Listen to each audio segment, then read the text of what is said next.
Hello, my best students. Imagine this, a tiny country in East Asia, once struggling after war, suddenly creating a music movement so powerful, it conquered stadiums, charts, and hearts all over the world, from Seoul to São Paulo, from Tokyo to New York. One sound, one culture, one phenomenon has taken over. This is the story of K-pop. Not just music, but performance, fashion, fandom, and unstoppable passion. Today, you'll practice your English while discovering how Korean pop music rose from small stages to become a global wave that shook the music industry forever. Stay with me until the very end, because this is more than just a history lesson. It's the journey of how dreams, discipline, and fans created a cultural revolution. You're listening to Native Flow. Let's begin. Part 1. Roots of K-pop, a new sound in Korea. To understand K-pop today, the stadiums full of fans, the global charts, the billion views on YouTube, we need to go back to the beginning. The story of K-pop does not start with BTS or Blackpink.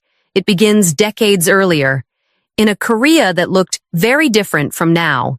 After the Korean War in the 1950s, South Korea was poor and rebuilding. Life was hard, but something important was happening. American soldiers stayed in the country, and with them came Western music. Jazz, rock, R&B, and pop started to mix with traditional Korean sounds. Young people heard a new rhythm, a new energy, and they wanted more.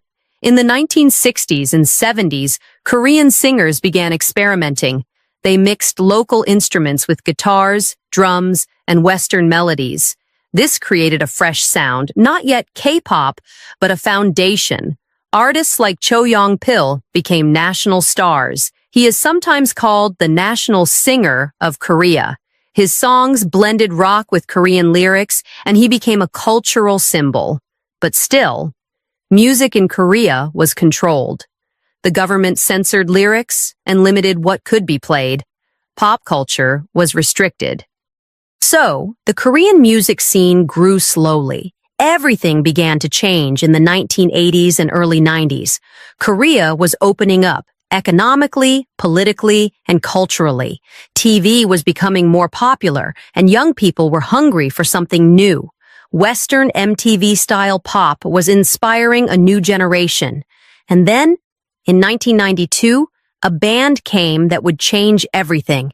Seo Taiji and Boys. Seo Taiji and Boys mixed rap, rock, techno, and dance. Their look was modern, their moves were sharp, and their sound was rebellious. Their debut shocked the music industry. Older critics hated it, but young Koreans loved it. For the first time, Korean youth had music that felt like their own generation. Seo Taiji and Boys opened the door to a completely new era. Many music historians say this was the birth of modern K-pop. What made them special was not just the sound, it was the combination of music, style, and performance. They didn't just stand and sing, they danced, they dressed in cool outfits, they gave fans a show. This formula, catchy songs, synchronized dance, stylish visuals, became the DNA of K-pop.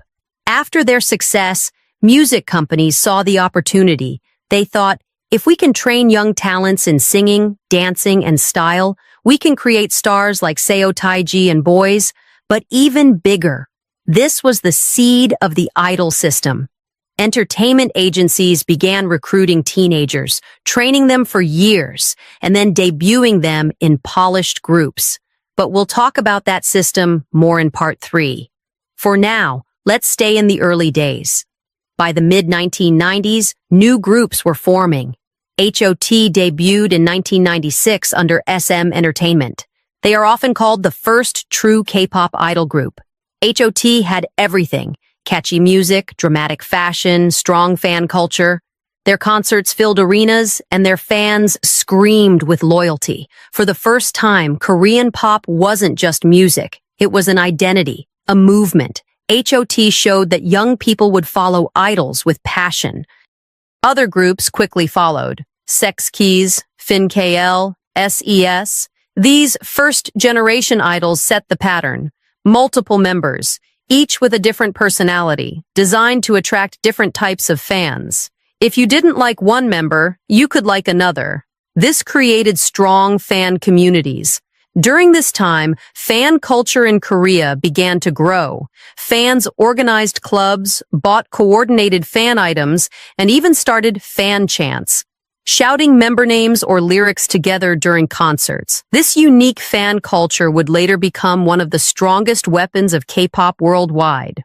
But it wasn't all easy. The industry was still small, and Korea itself was not yet globally famous for culture. Many people thought K-pop was just a local trend, something for teenagers only. Few imagined it could one day conquer the world. Yet, looking back, the foundations were already there. Western influence mixing with Korean creativity.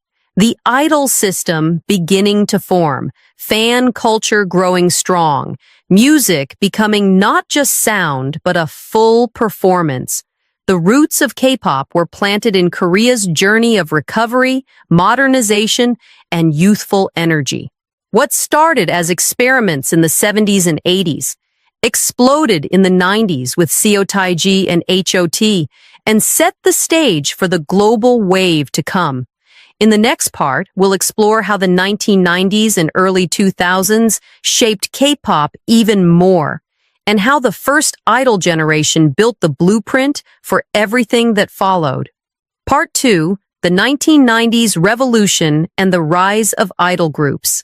The 1990s were the time when K-pop truly began to take shape. The seeds planted by Seo Taiji and boys started to grow into something bigger, something organized, something that would soon become a cultural phenomenon. After the shock of Seo Taiji's debut in 1992, young Koreans wanted more. They wanted music that spoke their language, their feelings, their style. Entertainment companies saw the demand. And they realized if they could design groups carefully, train them professionally, and present them with perfect style, they could create superstars. This idea was bold. In the West, most pop stars rose on their own, discovered by chance or through small labels. But in Korea, the model was different. The industry would create stars from the ground up. In 1995, Lee Soo-man, the founder of SM Entertainment, started to build this system. He believed music was not only sound, it was performance, fashion, and storytelling. His company created HOT in 1996, 5 young boys with powerful songs, synchronized dances, and dramatic style. HOT was a revolution. Their debut song, Candy, became a national hit. Teenagers copied their fashion, sang their songs, and filled arenas to see them live. They weren't just singers. They were role models, cultural icons. Fans formed official clubs, wore matching colors, and even organized fan chants during concerts. For the first time, pop music in Korea created an entire youth culture. The success of HOT showed the world that this new system could work. Soon, other companies followed. DSP Media introduced Sex Keys, another boy group, and SM Entertainment also launched SES, one of the first major girl groups. Fin KL followed soon after. These groups gave young people new idols to admire, and competition between fan bases grew strong. This was also the moment when fandom culture started to define K-pop. Fans weren't just listeners, they were participants. They created chants, bought albums in bulk, wrote letters, and attended every performance. For them, supporting their idols was not a hobby, it was a lifestyle. This passion separated K-pop from many other music cultures around the world. By the late 1990s, K-pop idol groups were everywhere. They performed on TV shows, variety programs, and music competitions. Their faces filled magazines, posters, and billboards. Young people decorated their school notebooks with idol photos. The industry had found a formula, and it was working. But the 1990s were also a time of experimentation. Companies were still figuring out the perfect system. Some groups were huge successes, others disappeared quickly, But each attempt gave the industry more experience. By the end of the decade, the idol system was strong. Audition young trainees, train them in singing and dancing for years, then debut them in polished groups with catchy songs and sharp choreography. At the same time, technology was changing. Korea was becoming one of the most connected countries in the world. The internet and new TV channels gave idols more visibility. Fans could share music, videos, and news faster than before. This connection helped idols grow beyond just music. They became part of everyday life. And something else important was happening. While idol groups ruled Korea, some artists began to find success outside the country. Korean dramas and movies were becoming popular across Asia, and with them, K-pop songs traveled too. This was the beginning of what people would later call the Hallyu wave, the Korean wave of culture. But we're not there yet. In the 1990s, the focus was still mostly inside Korea. It was about building the system, creating the idols, and discovering how powerful fan culture could be. Looking back, this era gave us the first generation of K-pop idols. Groups like H.O.T., Sex Keys, S.E.S., and FinKL became legends. They set the model for everything that followed. Multiple members, unique personalities, synchronized dance, catchy pop songs, and powerful fan communities. Without this 1990s revolution, there would be no BTS, no Blackpink, no global K-pop. These early idols built the foundation, stone by stone, for a cultural empire that would one day conquer the world. In the next part, we'll go deeper into the idol system itself, how companies train young talents, the sacrifices idols make, and why this system became the heart of K-pop's success. Part 3, the idol system, how K-pop creates stars. One of the most unique things about K-pop, the thing that separates it from many other music industries, is the idol system. If you want to understand how K-pop became so powerful, you must understand how this system works. In the West, many singers rise naturally. They start on YouTube, play in small bars, or join reality shows. If they are lucky, a label discovers them. But in Korea, idols are not usually discovered by chance. They are created. Entertainment companies design them from the very beginning. It usually starts with an audition. Thousands of teenagers, sometimes even kids as young as 10 or 11, audition for companies like SM, JYP, or YG. Some auditions are open to anyone. Others are scouting programs where talent agents search in schools or even on the street. If you pass, you don't debut immediately. You become a trainee. Trainee life is hard. Imagine going to school in the morning, then spending all afternoon and night training. Singing lessons, dance practice, language classes, fitness, media training. The schedule is strict. Some trainees practice 12 to 14 hours a day. They compete with each other constantly. Only a small number will ever debut. The training system can last years. Some idols train for 7 or 8 years before they finally debut. Others leave without ever performing. It is a system of sacrifice. Many trainees live away from their families. They miss normal teenage life. They focus only on improving their skills, hoping for the chance to stand on stage one day. Why so much training? Because K-pop idols are not just singers. They are performers. They must sing, dance, act, and interact with fans at the highest level. Companies want idols who are perfect packages, good-looking, talented, disciplined, and professional. By the time an idol debuts, they are not beginners. They are polished stars. The companies also design concepts for groups. One group might have a cute image. Another might have a rebellious style. Another could be futuristic or dark. Every detail is planned. Music style, fashion, choreography, and even how members are introduced to fans. Inside each group, members often have roles. The leader, the main dancer, the main vocalist, the rapper, the visual, the most photogenic. These roles help fans connect. Fans can choose their bias, their favorite member, which strengthens loyalty. But the idol system is not only about performance, it is also about connection with fans. Idols are trained to interact closely with their audience. They do fan meetings, autograph sessions, and live broadcasts. They post messages online and even reply to fans. This closeness creates a feeling of family. Fans don't just listen to idols, they feel like they know them. Of course, the system also has criticism. It is very strict. Trainees often live under rules. No dating, no drinking, sometimes even restrictions on personal freedom. Idols work long hours, and their private lives are limited. Many face pressure about appearance and weight. Some people see the system as too controlling, but at the same time, this structure is one reason K-pop became so strong. The idol system creates groups that are not only talented, but also professional from the start.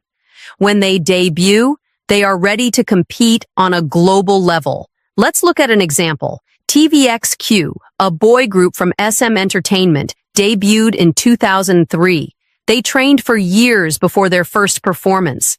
When they came on stage, they were sharp, synchronized, and powerful. They immediately captured attention in Korea and soon across Asia. Fans were amazed at how polished they were. This was no accident. It was the system. Another example is Girls' Generation, who trained for years before their 2007 debut. By the time they came out with Into the New World, they had mastered singing, dancing, and stage presence. Their training paid off. They became one of the most famous girl groups in K-pop history. The idol system also explains why K-pop spread so well internationally. Because idols are trained in foreign languages, often English, Japanese, or Chinese, they can communicate with fans abroad. They also learn cultural sensitivity, so they can connect with different audiences. This preparation helped K-pop succeed outside Korea, long before YouTube made it global. Still, it's important to remember the human cost. Behind the shiny performances are years of hard work, sweat, and sometimes tears. Many idols talk about how difficult trainee life was, but they also say it taught them discipline, teamwork, and strength. So, the idol system is both tough and effective. It creates stars who are more than singers. They are complete performers, brand ambassadors, and cultural icons. This system became the engine that powered K-pop from a local trend into a global movement. In the next part, we'll see the results of this system in action. The rise of early international success stories like BOA, Rain, TVXQ, Big Bang, and Girls' Generation, who began to carry K-pop beyond Korea's borders. Part 4. Early international success. By the early 2000s, the idol system in Korea was strong. Groups were polished, fans were loyal. The music industry had a clear formula. But the question remained, could K-pop move beyond Korea? Could Korean idols win the hearts of people in other countries? The answer came slowly at first, but then it became a wave. One of the earliest international stars was BOA. She debuted in 2000 under SM Entertainment when she was only 13 years old. From the beginning, her company had a vision, not just Korea, but Asia.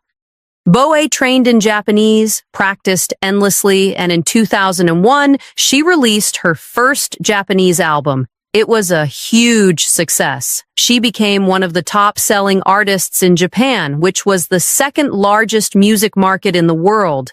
This was a breakthrough. For the first time, a Korean idol wasn't only popular at home, she was dominating abroad. At the same time, another star was rising, Rain. He was a singer, dancer, and actor.